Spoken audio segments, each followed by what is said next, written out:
আমাদের সমস্যা হলো যে এই জাতির পিতা একক শব্দটাই শোনা, ইস্যুটা হলো এটা ওনারা এমন জায়গায় নিয়ে গেছেন, আমি এভাবে বলেছি রাজনৈতিকভাবে এটা ব্যবহার করার জন্য ওনারা যেভাবে করেছেন, ইভেন তার মুক্তিযুদ্ধে তার কৃতিত্বটাকেও ধ্বংস করার জন্য ওনারাই যায় উন্নত, এটাকে একটা রাজনৈতিক ইস্যু বানিয়েছে এবং গোটা স্কিমটাই একটা কালারেবল লেজিসলেশন হিসেবে চলে।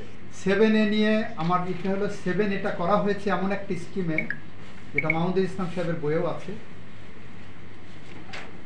গণতন্ত্রকে সংকুচিত করার জন্য, গণতন্ত্রকে হত্যা করার জন্য, গণতন্ত্রকে নির্বাসিত করার জন্য এই 7A এবং 7B ইন্ট্রোডিউস করা হয়েছে। করা হয়েছে এই কারণে যে মানুষকে ভয়ের সংস্কৃতিতে রাখা, মানুষকে কণ্ঠরুদ্ধ করা, গণতান্ত্রিক সংগ্রামকে দূরে রাখা। আমাদের ধর্মনিরপেক্ষতা যে ডেফিনেশন যেটা দিয়েছে 2A-তে, ওনারা আগে যেটা ছিল এটাকে একটু এক্সপ্লেন করেছে। আমরা বলেছি এটা থাকলে বেসিক স্ট্রাকচারে হিট করে না। আর এর বাইরে যেটা বললাম সমাজতন্ত্রের, যেটা সমাজতন্ত্র আমাদের কনস্টিটিউশন স্পিরিট না। আর্টিকেল 7 এবং 11 যদি দেখেন, কনস্টিটিউশন স্পিরিট হলো ডেমোক্রেসি, আর ওনারা সেখানে সমাজতন্ত্রের জায়গায় নিয়ে গেছে। একদলীয় শাসন ব্যবস্থার প্রশ্নে বলেছি, আপনারা দেখবেন 117A নামে, 117 ক নামে একটি অনুচ্ছেদ সংযোজন করা হয়েছিল একদলীয় শাসন ব্যবস্থা কায়েম করে 4th সংশোধনীর মাধ্যমে। 5ম সংশোধনীর মাধ্যমে ওটাকে বাতিল করা হলো, তার মানে একদলীয় শাসন থাকলো না। 5th সংশোধনীর মাধ্যমে এই যে 5ম সংশোধনী বাতিল করা হলো, ওইটা আবার অমিট করে দিল, তার মানে আবার চলে গেলাম আমরা 4th সংশোধনীতে, যেটা আমি কোর্টের কাছ থেকে ক্লিয়ার করলাম যে কারণ এটা তো দরকার ছিল না, ওটা তো বাতিল করেছে। এইখানেই malicious intention of the government আর পার্লামেন্টে যারা প্লেস করেছে, that is one kind of fraud on the constitution. আমরা বলেছি 5th সংশোধনী আইন যেটা সংসদে পাশ করা হয়েছে, এটা সংবিধানের উপর প্রতারণার শামিল। আমি আরও বলেছি যেটা, সেটা হলো তত্ত্বাবধায়ক সরকারের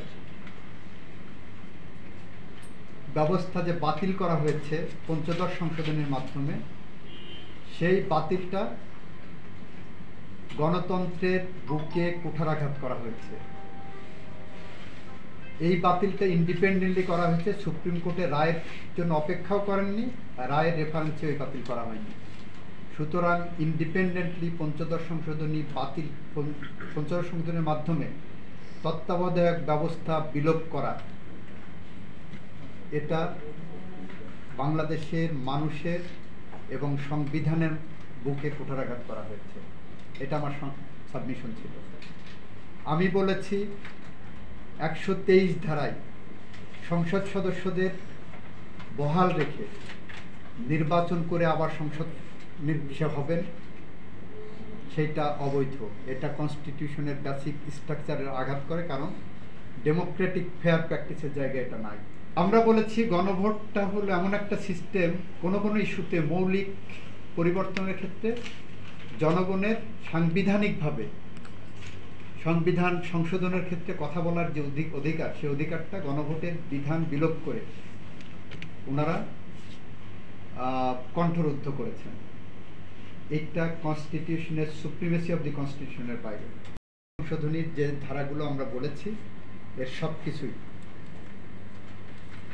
সংবিধানের সাথে সাংঘর্ষিক, এবং supremacy of the judiciary, supremacy of the constitution, independent judiciary, rule of law, fundamental right, সব কিছুকেই এইটা অ্যাফেক্ট করে।